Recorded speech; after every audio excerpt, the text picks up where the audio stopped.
It's Thursday, September 6th. I'm Wayne Moore. This is Evening Update. At the top of the news, a dramatic police standoff at a storage facility on Adams Road in Kelowna Thursday morning. All caught live on video by Castanet News. Castanet's Alana Kelly was there and reports from the scene. Tense moments unfolded at this storage locker in Kelowna after RCMP fired 2 shots through that door because a man who was believed to be armed barricaded himself inside. It was just really scary. Yeah, didn't think I'd actually get to see something like you see in the movies in real life. Police were called to Adams Road just before 9:30 a.m. on Thursday for a very distraught man. When police arrived, they were told an altercation broke out between the suspect and a man because he was damaging a vehicle. The man was covered in blood and got into a confrontation with a police officer. He then barricaded himself inside the storage locker facility. Under arrest for mischief. Walk out slowly. And then when K9 showed up is when the real hubbub started, that SWAT showed up. And then there was an initial shot fired, and that's when K9 kicked in the front door with a battering ram or whatever. And not K9, but I'm sorry, SWAT.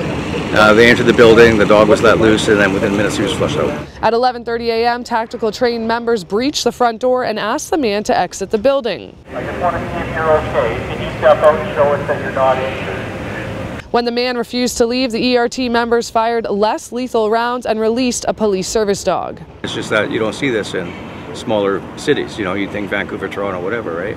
But definitely not from Kelowna. But there's very few details about this suspect at this time, but what we do know is that he's known to police. For Castanet News, I'm Alana Kelly in Kelowna.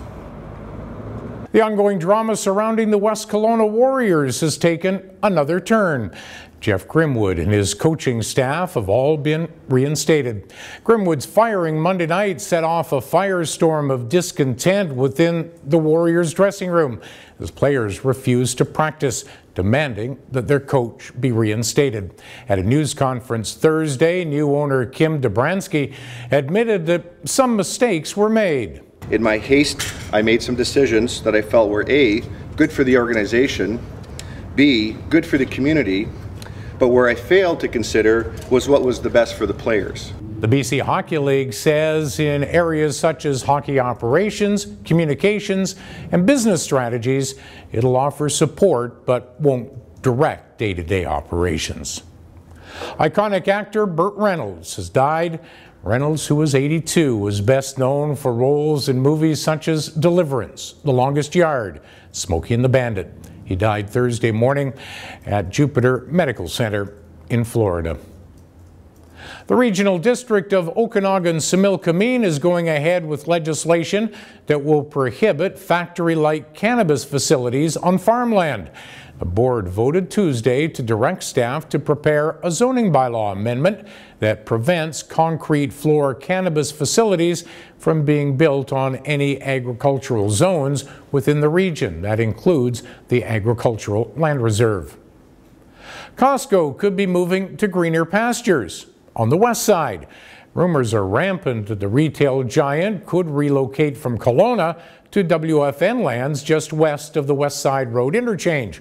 Well, local officials won't confirm the news. It is known Costco is looking for a new, bigger location. Canadian Border Services Agency in Soyuz has had its hands full over the past few years, rounding up guns that shouldn't be crossing into Canada. Since 2013, 214 guns have been seized.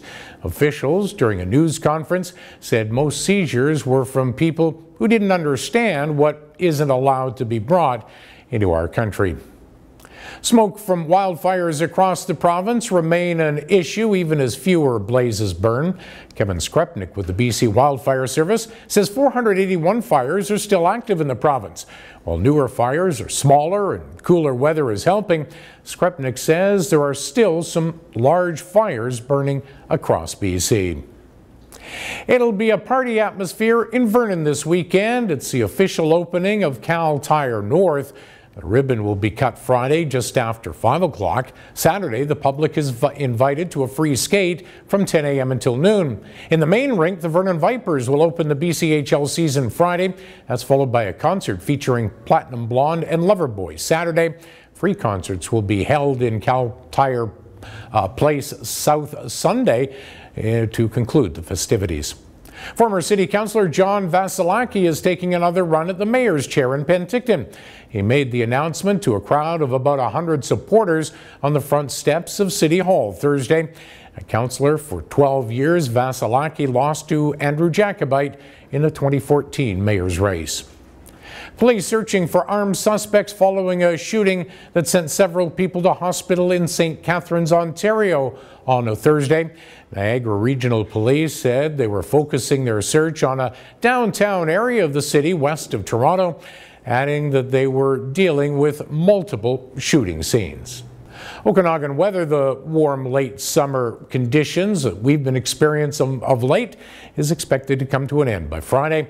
A forecast for some sun, cloud, and some showers as well Friday, with clouds and more rain at the end of the weekend. Coming up tonight and tomorrow, the BC Hockey League explains its role with the West Kelowna Warriors, and Kelowna's former top cop talks about the ongoing needle problem. For details on these and the rest of the day's news, keep it here at castanet.net. For Castanet News, I'm Wayne Moore.